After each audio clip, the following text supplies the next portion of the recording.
The autumn wind carried a promise of change as Rose Blackburn stood at the edge of her family's failing farm in Nebraska Territory, 1867. She clutched a crumpled letter in her trembling hands, the final insult from her father before he departed with her stepmother and stepsisters for California, leaving behind the useless daughter to sell what remained of their homestead. "You'll bring nothing but shame to our new start," her father had written. "Better you stay where your failures won't reflect on us." Rose wiped away a tear with her calloused hand and straightened her faded dress. At 22, she'd spent years trying to earn her family's approval, only to be abandoned when drought had devastated their crops for the third consecutive season. Her father had never forgiven her for being unable to secure a husband, not that she'd had many opportunities in their remote corner of the territory. "Miss, you planning on standing there all day?" Rose startled at the deep voice behind her. A tall man with broad shoulders sat atop a chestnut gelding, his face shadowed by a wide-brimmed hat. Dust covered his leather vest and denims, suggesting he'd ridden far. "I was just—" Rose faltered, embarrassed to be caught in her moment of despair. "Wade Barton," he said, tipping his hat. "Looking for old man Blackburn. He's gone," Rose replied, squaring her shoulders. "California. I'm Rose, his daughter. I'm handling the property now." Wade dismounted with the fluid grace of a man who'd spent his life on horseback. Up close, Rose noticed the weathered lines around his blue eyes that suggested he was perhaps 30 years old. His sun-darkened face bore a scar across his chin. "That's so." Wade studied the dilapidated farmhouse and withered fields. "Shame about your crops." Rose tensed, anticipating more judgment. "If you're here for money he owed, I've nothing to give you." Wade's expression softened. "No debts to collect, Miss Blackburn. I'm looking for work and heard your father might hire a hand." "As you can see, there's not much left worth working," Rose gestured to the barren land. "I'm selling what I can and moving on myself." Wade nodded thoughtfully. "Where you headed?" The question caught Rose off guard. She hadn't thought that far ahead. I don't know yet." "Tough country for a woman alone," Wade observed without condescension. Rose bristled. "I've managed worse." A smile tugged at Wade's lips. "I don't doubt it." He glanced at the western horizon. "Night's coming. Mind if I make camp by your barn? I'll be gone by morning." Rose hesitated. Allowing a stranger to stay went against every cautionary tale she'd ever heard, but something in Wade's straightforward manner put her at ease. "There's a spare room in the house. Better than sleeping with the mice." Wade's eyebrows rose in surprise. "That's mighty kind, but I wouldn't want to impose." "It's no imposition when there's nobody left to impose upon," Rose replied with unexpected bitterness. She immediately regretted her words. "I'm sorry, it's been a difficult day." "Seems like it's been more than a day," Wade said perceptively. Rose didn't answer, instead turning toward the house. "There's stew left from yesterday. Not much, but it's hot food." That night, over a simple meal, Rose learned that Wade was a former ranch foreman from Texas who'd fought for the Confederacy and had been drifting northward since the war ended. He spoke little of his past beyond that, but listened intently as Rose reluctantly shared how her family had abandoned her. "They always said I was useless," Rose admitted, staring into her empty bowl. "Too stubborn, too plain, too outspoken. My stepmother claimed no man would have me unless I learned to be silent and agreeable." Wade set down his spoon. "Some folks measure worth by all the wrong standards, Miss Blackburn. Please, just Rose." She managed a small smile. "Miss Blackburn sounds like someone respectable." "You seem plenty respectable to me," Wade replied, his voice sincere. The next morning, Rose awoke to the sound of hammering. She dressed quickly and hurried outside to find Wade repairing the broken porch steps. "I thought you'd be gone by now," she said, confused. Wade paused, wiping sweat from his brow. "Thought I might stay a day or two, help get things in order before you sell. Place will fetch a better price with some repairs." "I can't pay you," Rose warned. "Not asking for pay," Wade replied, returning to his work. "Just seems the right thing to do." One day stretched into 3. Then a week. Wade fixed the roof, mended fences, and even managed to coax water from the old well that Rose's father had declared dry months ago. Each evening, they shared meals and conversation that gradually became less guarded. Rose found herself watching Wade as he worked, admiring not just his physical strength but his quiet determination. He never complained, even when tasks proved more difficult than anticipated. And unlike her father, Wade asked for her opinion and valued her input. "How'd you learn to do all this?" Rose asked one evening as Wade crafted a replacement handle for the water pump. "Necessity," Wade replied, his knife moving skillfully over the wood. "When something breaks and you've got nobody but yourself, you figure it out or you suffer." Rose nodded, understanding completely. "My father never wanted me to learn men's work, said it wasn't proper." Wade looked up, his blue eyes meeting hers. "Seems to me survival isn't much concerned with what's proper." 2 weeks after Wade's arrival, Rose received an offer for the farm from a cattle baron expanding his holdings. It was less than she'd hoped for, but enough to start somewhere new. "Where will you go now?" Wade asked that night as they sat on the repaired porch, watching fireflies dance in the gathering darkness. "West, I think," Rose replied. "Not California, I won't give my father the satisfaction." "Maybe Colorado Territory." Wade was silent for a long moment. "It's beautiful country, harsh but beautiful. You've been there." "Passed through before the war." Wade's voice grew distant. "Always thought I might go back someday."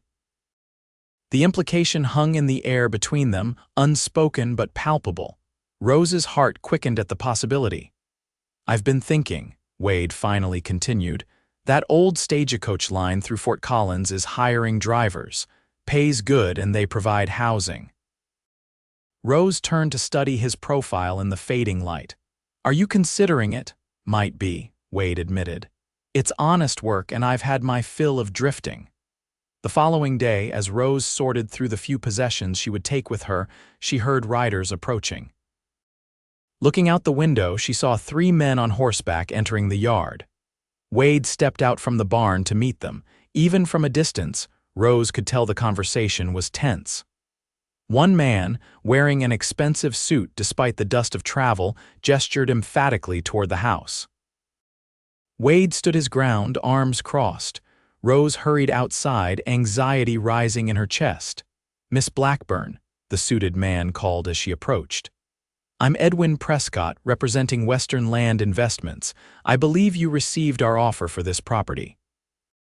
"I did," Rose confirmed, moving to stand beside Wade, "and I accepted it." Prescott smiled thinly. "There's been a slight change. We're prepared to offer 20% less than our original proposal." "That's not acceptable," Rose replied firmly. "We had an agreement." "An agreement, yes, but not a contract," Prescott countered smoothly. "Upon closer inspection, this land requires significant work before it's viable for our purposes." Wade stepped forward. "The offer was fair for what the land is. You're trying to cheat the lady." The 2 men flanking Prescott shifted, revealing pistols at their hips. They weren't merely business associates. Rose realized they were hired muscle. "This doesn't concern you, Cowboy," Prescott said coldly. "I'm conducting business with Miss Blackburn." "Mr. Prescott," Rose interjected, her voice steadier than she felt. "I've received another offer that matches your original terms. If you're no longer interested at that price, I'll happily accept their proposal instead." It was a bluff, but Rose delivered it with unwavering confidence. Prescott's eyes narrowed. "There are no other serious buyers in this region, Miss Blackburn. I've made sure of that." "Then you've overlooked someone," Wade remarked casually. "The Henderson brothers from Omaha were through here yesterday, seemed mighty interested." Rose shot Wade a quick, grateful glance for supporting her deception. Prescott studied them both for a tense moment before forcing a smile. "Perhaps I was hasty. The original offer stands if you sign today." "I'll need to review the contract carefully," Rose countered. "Return tomorrow afternoon." After a tense negotiation, Prescott reluctantly agreed and departed with his men, promising to return with paperwork. "There are no Henderson brothers, are there?" Rose asked once the riders were out of sight. Wade grinned. Not that I know of. Rose laughed, feeling a weight lift from her shoulders. Thank you. I suspect he would have continued lowering his offer until I had no choice but to accept. Men like that prey on folks they believe are desperate, Wade said, his expression darkening. I've seen it too many times. That evening, as they packed the remainder of Rose's belongings, Wade grew unusually quiet. When Rose questioned him, he hesitated before responding. Been thinking about what's next, he finally said. For both of us. Rose's heart skipped. And? I don't have much to offer a woman, Wade began slowly. No land, little money, just my hands and my word. Wade, he held up a hand. Let me finish, please. Wade took a deep breath. I know we haven't known each other long, but I haven't felt this way in years, maybe ever. There's something special about you, Rose Blackburn. Rose felt warmth spreading through her chest as Wade continued. I'm heading to Colorado after you settle your business here. I'd be honored if you'd consider coming along. He looked directly into her eyes. Not as a companion or friend, but with the understanding that I intend to court you properly. The declaration hung in the air between them. Rose had never expected to hear such words directed at her, not after years of being told she was unworthy of a good match. Why me? She asked softly. I'm nothing special. Wade stepped closer, his expression earnest. You're the strongest person I've met in a long time, Rose. You face each day with courage despite how unfairly life has treated you. His voice grew tender. When everyone told you that you were useless, you just worked harder to prove them wrong. Tears welled in Rose's eyes. My family never saw value in anything I did. Wade gently took her hands in his. Then they were blind. Because you're the reason I still believe good things can come from hard times. Rose's breath caught at his words. Without overthinking, she leaned forward and pressed her lips to his. The kiss was brief, but conveyed everything she couldn't articulate. When she pulled back, Wade's eyes were shining. Is that a yes? Yes, Rose whispered. Though I should warn you I'm stubborn and outspoken, Wade smiled. Thank goodness for that. The next afternoon, Prescott returned alone with contracts. Rose read every line carefully before signing, securing enough money to start anew. As Prescott departed, she felt a profound sense of closure. This land had seen both her family's rejection and the unexpected beginning of something precious. 3 days later, Rose and Wade departed Nebraska Territory together, their few possessions loaded onto a wagon Wade had repaired. The journey to Colorado would be arduous, but for the first time in years, Rose faced the future with hope rather than dread. The trail west proved as challenging as expected. Summer storms transformed dirt roads into muddy quagmires. Their wagon axle broke crossing a shallow river, forcing them to camp for 3 days while Wade fashioned a replacement. Through each setback, Rose discovered her own resilience and Wade's unwavering support. Unlike her father, who had berated her for every perceived failure, Wade valued her practical solutions and quick thinking. When wild dogs threatened their camp one night, it was Rose who devised a strategy to drive them away without wasting precious ammunition. Where did you learn to think like that? Wade asked afterward, clearly impressed. Books, Rose admitted. Father thought reading was a waste of time for women, so naturally I read everything I could find whenever he wasn't looking. Wade laughed. Remind me never to underestimate you. By early September, they reached Fort Collins, a growing settlement nestled against the foothills of the Rocky Mountains. The stagecoach company had indeed been hiring, and Wade's experience with horses quickly secured him a position. The pay included a small cabin on the outskirts of town, humble, but far more comfortable than anything Rose had expected. It needs work, Wade apologized as he showed her the single-room structure with its leaky roof and drafty windows. But it's ours. It's perfect, Rose replied sincerely, already envisioning how they could improve it together. In the weeks that followed, Rose and Wade fell into a comfortable routine. Wade drove the stagecoach 3 days each week, making the run between Fort Collins and Denver. On his days at home, they worked side by side improving their cabin and tending the small garden Rose had started. Rose found employment as well, helping the local seamstress who was overwhelmed with orders. Rose's mother had taught her to sew before passing away when Rose was 12, and those skills now proved valuable. "Mrs. Hollister says I have a gift for detail work," Rose told Wade proudly after her first week. "I'm not surprised," Wade replied, kissing her forehead. "You have a gift for many things." As autumn progressed, their courtship deepened. Wade was unfailingly respectful, never presuming more than Rose was ready to give. They shared kisses that grew increasingly passionate but always stopped before crossing the boundaries of propriety. "I want to do this right," Wade explained one evening after reluctantly pulling away from a particularly heated embrace beside the fireplace. "You deserve to be properly wed, not rushed into something you might regret." Rose traced his jawline with her fingertips. "I wouldn't regret it." Wade caught her hand and pressed a kiss to her palm. "Nevertheless, I aim to be the kind of man who honors his promises, and I promise you'll have my name before you share my bed." True to his word, Wade proposed formally on a crisp October evening. He'd spent his day off crafting a simple but elegant ring from silver wire, featuring a small blue stone he'd discovered near the river. "It's not fancy," he apologized as he knelt before her in their cabin. "Someday I'll get you something better." "Don't you dare," Rose whispered, tears of joy streaming down her face. "This is perfect because you made it with your hands."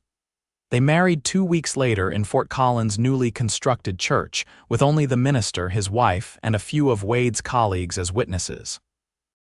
Rose wore a dress she'd sewn herself, fashioned from pale blue fabric that Mrs. Hollister had gifted her as a wedding present. "You look beautiful," Wade said when he first saw her, his voice thick with emotion. "You're just saying that because you have to," Rose teased, though her cheeks flushed with pleasure. Wade took her hands in his. "I'm saying it because it's true. But more importantly, you're kind and brave and everything I never knew I needed until I found you." Their wedding night was tender and passionate, all the sweeter for having waited. In Wade's gentle touch, Rose discovered a physical connection that matched the emotional bond they'd formed. For the first time in her life, she felt truly cherished. As winter settled over Colorado Territory, Rose and Wade faced their first real challenges as a married couple. November brought early blizzards that made stagecoach routes treacherous. Wade returned from one journey with frostbitten fingers and a hacking cough that lingered for weeks. Rose nursed him diligently, brewing herbal remedies she'd learned from an elderly neighbor. When Wade tried to apologize for being a burden, she silenced him with a firm kiss. "This is what marriage means," she insisted, "being strong when the other needs strength." By Christmas, Wade had recovered fully. To celebrate both his health and their first holiday together, he surprised Rose with a hand-carved music box that played a simple tune when wound. "How did you manage this?" Rose marveled, turning the delicate creation in her hands. "Old Jim at the livery taught me," Wade admitted. "Took me 3 attempts to get it right." Rose's gift to him was equally meaningful, a journal filled with stories she'd written about their journey together, illustrated with her own simple sketches. "I never knew you could draw," Wade said, carefully turning the pages. "Neither did I until I tried," Rose replied. "Perhaps we both have talents yet to discover." In January, Rose received a letter forwarded from Nebraska. The handwriting was her stepsister's and the news sobering. Her father had died suddenly in California, leaving her stepmother and stepsisters in difficult circumstances. "They want to know if I received any money from selling the farm," Rose told Wade that night. "They need help." Wade studied her face. "What do you want to do?" Rose sighed. "They were cruel to me. Part of me wants to tell them I have nothing to give." "But that's not who you are," Wade observed quietly. "No," Rose agreed. "It isn't." She thought for a moment. "We don't have much to spare, but we could send something, not out of obligation, but because it's right." Wade nodded approvingly. "Whatever you decide, I support you." Rose penned a reply the next day, enclosing half of what remained from the farm sale enough to help her stepfamily, but not enough to leave herself and Wade vulnerable. She included no recriminations, no mention of past hurts. Instead, she wrote simply of her new life and marriage, closing with an invitation to write again if they wished. "Do you think they'll respond?" Wade asked as she sealed the envelope.